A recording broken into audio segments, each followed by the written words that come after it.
ये आपकी माँ तो रविवार के दिन भी मुझे आराम नहीं करने देती है।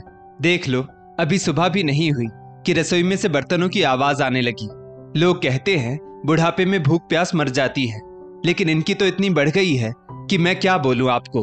अब आप जाकर उन्हें समझाओगे या मैं जाऊं? और अगर मैं चली गई ना तो आज उनका इस घर में आखिरी दिन होगा, कह देती हूं। आभा अपने पति सुजीत से कहती है। सुजीत बोला, रुको, मैं अभी जाकर देखता हूं। कितनी बार समझा चुका हूं मां को कि सुबह 7 बजे से पहले कोई आवाज मत किया करो, पर यह है कि सुनती ही नहीं। बाबूजी के जाने के बाद तो मानो बिल्कुल बौरा ही गई है। इसे लगता है कि अब इसे कोई रोकने टोकने वाला नहीं है। तुम सो जाओ, मैं अभी बात करके आता हूं। इतना कहकर सुजीत तेज कदमों से रसोई की तरफ गया। माँ, ओ माँ, सुबह सुबह ये क्या खटर पटर शुरू कर देती हो? एक दिन भी हमें चैन से सोने नहीं देती हो। आखिर आपको हमसे दिक्कत क्या है? नहीं, आज तो आपको बताना ही होगा।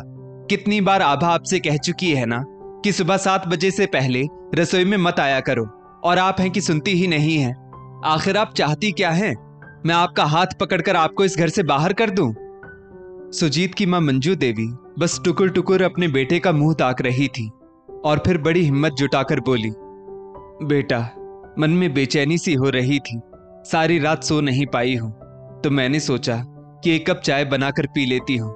तुम्हारी नींद टूट गई, उसके लिए मुझे माफ कर दो, पर कम से कम तुम कुछ घंटे सोए तो हो। मैं तो बिल्कुल भी सो नहीं पाई हूं।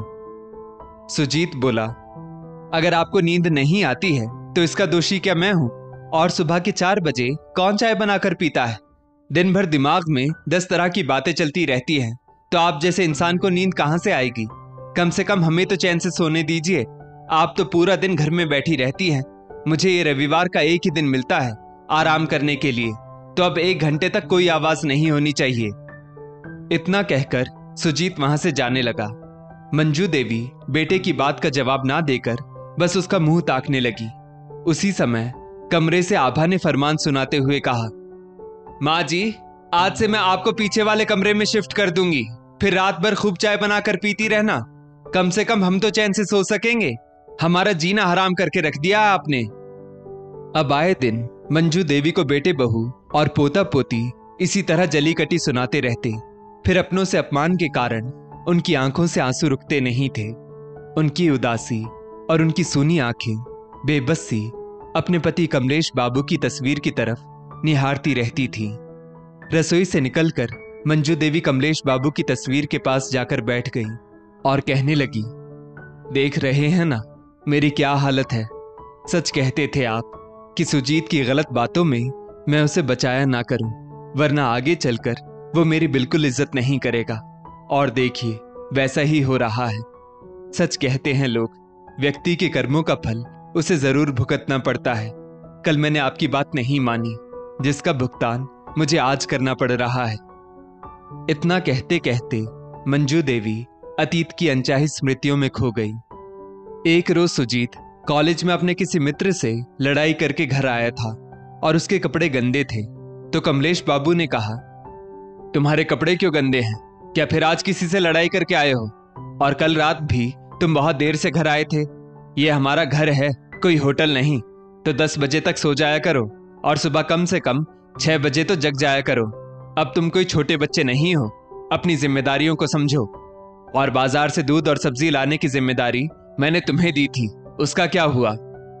सुजीत बोला, पापा, आप एक साथ इतने सारे सवाल करेंगे तो मैं किस किस का जवाब दूंगा?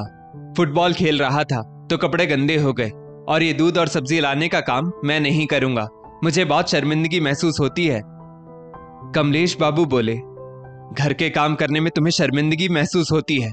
कभी सोचा है जब तुम जैसे जवान बेटे का सारा काम तुम्हारी माँ करती है तो उसे कैसा महसूस होता होगा? तुम नहीं चाहते कि तुम्हारी माँ को एक पल भी आराम मिले। मैं तो नौकरी करने चला जाता हूँ, क्या तुम अपनी माँ की इतनी भी मदद नहीं कर सकते? और अभी माँ की मदद नहीं कर सकते तो मेरे बात तो इसका भगवान ही मालिक है। तभी मंजू देवी सामने आई और बोली, क्यों जवान बेटे पर इतना चिल्ला रहे हैं? दूध और सब्जी मैं खुद ले आया करूंगी, मुझे कोई दिक्कत नहीं है। आप तो बस इसे कुछ मत बोलो। एक ही तो बेटा है, और हमारे रहते अगर आराम नहीं करेगा तो कब करेगा? फिर तो इसे नौकरी ही करनी है, उसके बाद यही हमें आराम देगा। क्यों बेटा? सुजीत गुस्से में अपने पिता की तरफ देख रहा था। कमलेश बाबू बोले, देखो, गलती करने के बाद भी इसकी नजरें नीचे नहीं हैं और तुम कहती हो इसे कुछ ना कहूं। मंजू, इसकी गलती में इसका साथ मत दिया करो। मंजू देवी बोली, आप भी हद करते हैं, छोटी छोटी बातों पर हर समय चिल्लाते रहते हैं। और अगर आप घर में एक नौकर रख लेते तो फिर मुझे या इसे क्यों कोई काम करना पड़ता। ठीक है, आप नहीं रख पाते हैं तो मैं कर लूंगी काम। तू जा बेटा, आराम कर।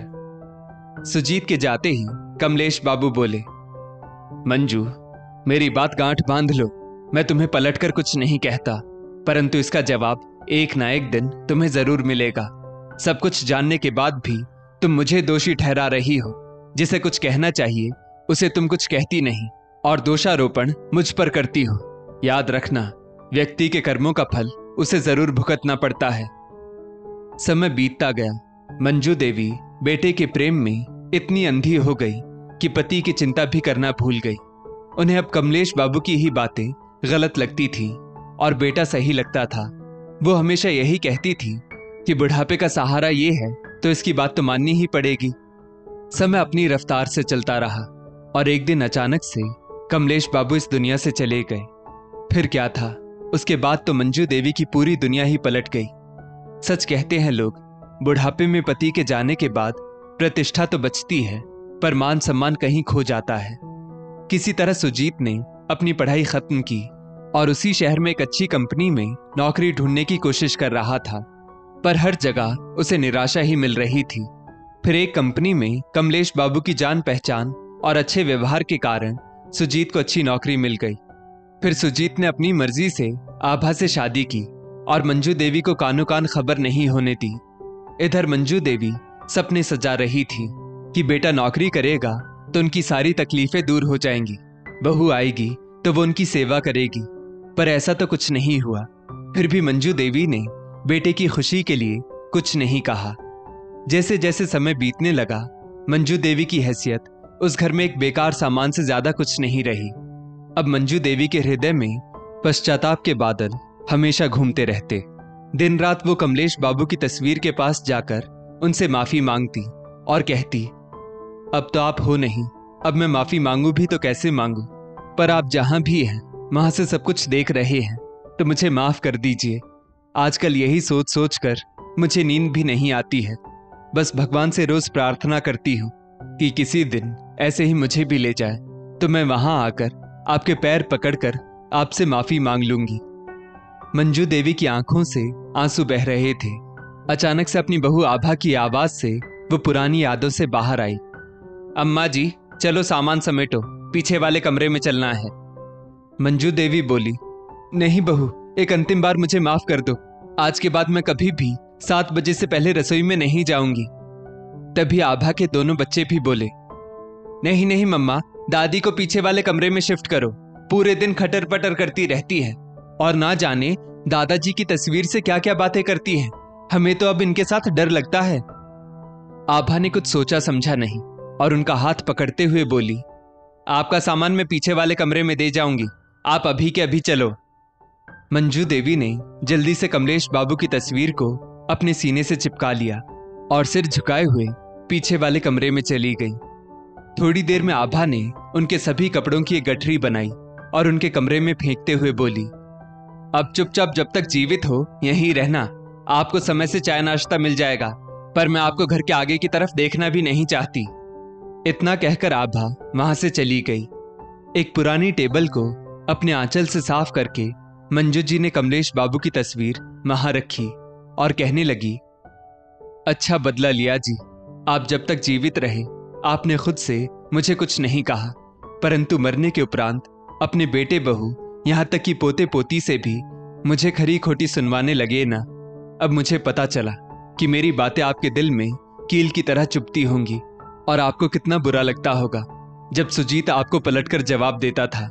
मेरी ही मति मारी गई थी जो मैं आपकी बातों को तवज्जो नहीं देती थी। आज आपके जाने के बाद मेरे पास बस प्रतिष्ठा है, परंतु मेरा मान सम्मान मैंने स्वयं अपने ही हाथों खो दिया है। शायद मैं अपनी स्थिति को अभी भी ठीक कर सकती हूँ। आप सही कहते थे, वक्त रहते अगर किसी बीमारी का इलाज ना किया जाए तो वो और भी भयानक हो जाती है। इतना कहते कहते मंजू देवी की आंखों से झरझर आंसू तो बह रहे थे, पर उनके मन में मानो कोई योजना चल रही थी। मन ही मन वो कमलेश बाबू से उस योजना के बारे में बातें कर रही थी। अगले दिन मंजू जी 7 बजे घर के आगे के हिस्से में जाकर सुजीत से बोली, बेटा मैं कुछ देर के लिए बाहर जा रही हूं। सुजीत ने हैरानी से कहा, जहां जाना है जाइए, मुझे क्यों बता रही हैं? मंजू देवी बोली, वो इसलिए कह रही हूं बेटा कि अगर रास्ते में कुछ हो जाए तो खबर तो तुम्हारे ही पास आएगी ना। मैं कुछ ही घंटे में आ जाऊंगी। एक पुराने जानने वाले से मिलने जा रही हूं। पूरा दिन घर में बैठी रहती हूं, इसलिए सोचा कि थोड़ा चलूंगी तो रात में नींद भी आ जाएगी। सुजीत बोला, हाँ हाँ ठीक है जाइए। मंजू जी कमलेश बाबू के एक मित्र जो पेशे से कभी वकील थे, उनके पास गई और अपनी सारी परेशानी उनको बताई। वकील बाबू ने उपाय बताया और उनके साथ पुलिस स्टेशन जाकर सुजीत और आभा के खिलाफ कंप्लेन दर्ज करवाई। वकील बाबू ने मंजू देवी से कहा, भाभी आप चिंता मत कीजिए, वो घर कमलेश ने आपकी सुख सुविधा के लिए बनवाया था। वो बेचारा कितनी मेहनत करता था पर कुछ भोग नहीं पाया। उस घर पर बस आपका अधिकार है, तो आप जब चाहो वो घर खाली करवा सकती हैं। कुछ देर बाद मंजू जी घर वापस आई और पीछे के कमरे में निश्चिंत होकर लेट गई। उस रात उन्हें बड़ी अच्छी नींद आई। अगले दिन सुबह 9 बजे सुजीत ऑफिस के लिए निकलने लगा तो सामने वकील बाबू के साथ 2 पुलिसकर्मी आए और उसे नोटिस पकड़ाते हुए बोले, 1 हफ्ते का समय है, घर खाली कर दीजिए। सुजीत बोला, ये क्या बकवास है, ये घर मेरा है तो मैं क्यों खाली करूंगा? और चाचा जी आप तो पापा के अच्छे मित्र थे, तो आप ये सब क्यों और किसके कहने पर कर रहे हैं? वकील बाबू बोले, बेटा ये घर तुम्हारा नहीं बल्कि तुम्हारी माँ का है, और जब तुम अपनी माँ के सगे नहीं हो तो ये घर तुम्हारा कैसे हो सकता है? आभा चिनचिनाकर बोली, जरूर ये सब उस बुढ़िया का किया धरा है। पीछे वाले कमरे में रखने की जगह अगर उसे किसी वृद्ध आश्रम छोड़ आते तो ज्यादा सही रहता। तभी मंजू देवी सामने आई और बोली, बहू इतना कष्ट क्यों उठाओगी? तुम बस अपने लिए किसी आश्रम का इंतजाम कर लो और ये सोचो कि अब तुम अपने पति और बच्चों को लेकर कहां जाओगी। मेरे पति ने तो मेरे रहने का इंतजाम कर दिया था। हाँ वो बात अलग है कि मैंने उनका कहना नहीं माना, जिसके कारण मुझे आज तक दुख भोगना पड़ा, पर अब मैं कोई गलती नहीं करूंगी। अपनी प्रतिष्ठा के साथ अपने मान सम्मान की रक्षा मैं अभी भी कर सकती हूं, तो बेहतर होगा समय रहते तुम लोग मेरा घर खाली कर दो। इतना कहकर मंजू जी घर के अंदर जाने लगी तो आभा बोली, अंदर कहां जा रही है? आपका कमरा पीछे है। मंजू जी ने एक जोर का थप्पड़ आभा के गाल पर जड़ दिया और बोली, 1 हफ्ते तक तुम चारों वहां रहोगे और मैं यहां रहूंगी। ज्यादा बोला तो 1 हफ्ते का भी समय नहीं दूंगी, चलो हटो। इतना कहकर मंजू जी घर के बड़े कमरे में जाकर आराम करने लगी। सुजीत वकील बाबू से विनती करने लगा तो उन्होंने कहा, मैं इसमें कुछ नहीं कर सकता, ये फैसला भाभी जी का है। आभा और सुजीत बच्चों को लेकर मंजू जी के पैर पड़कर उनसे माफी मांगने लगे, लेकिन मंजू जी ने तय कर लिया था तो वो अपनी बात पर अड़ी रही। 1 हफ्ते बाद सुजीत को अपने पूरे परिवार के साथ वो घर खाली करना पड़ा। मंजू जी ने पूरे घर की साफ सफाई करवाई और घर में 2 किराएदार रख लिए। अब उस घर में चहल पहल बनी रहती थी और मंजू जी ने बेटे बहू को सबक सिखाने के लिए अपने मरने के बाद उस घर को वृद्ध आश्रम को देने का फैसला कर लिया था। दोस्तों, इस स्टोरी को लेकर आपकी क्या राय है नीचे कमेंट करके जरूर बताइएगा, और ऐसी ही और भी बेहतरीन वीडियोस के लिए हमारा पेज जरूर फॉलो करें। धन्यवाद।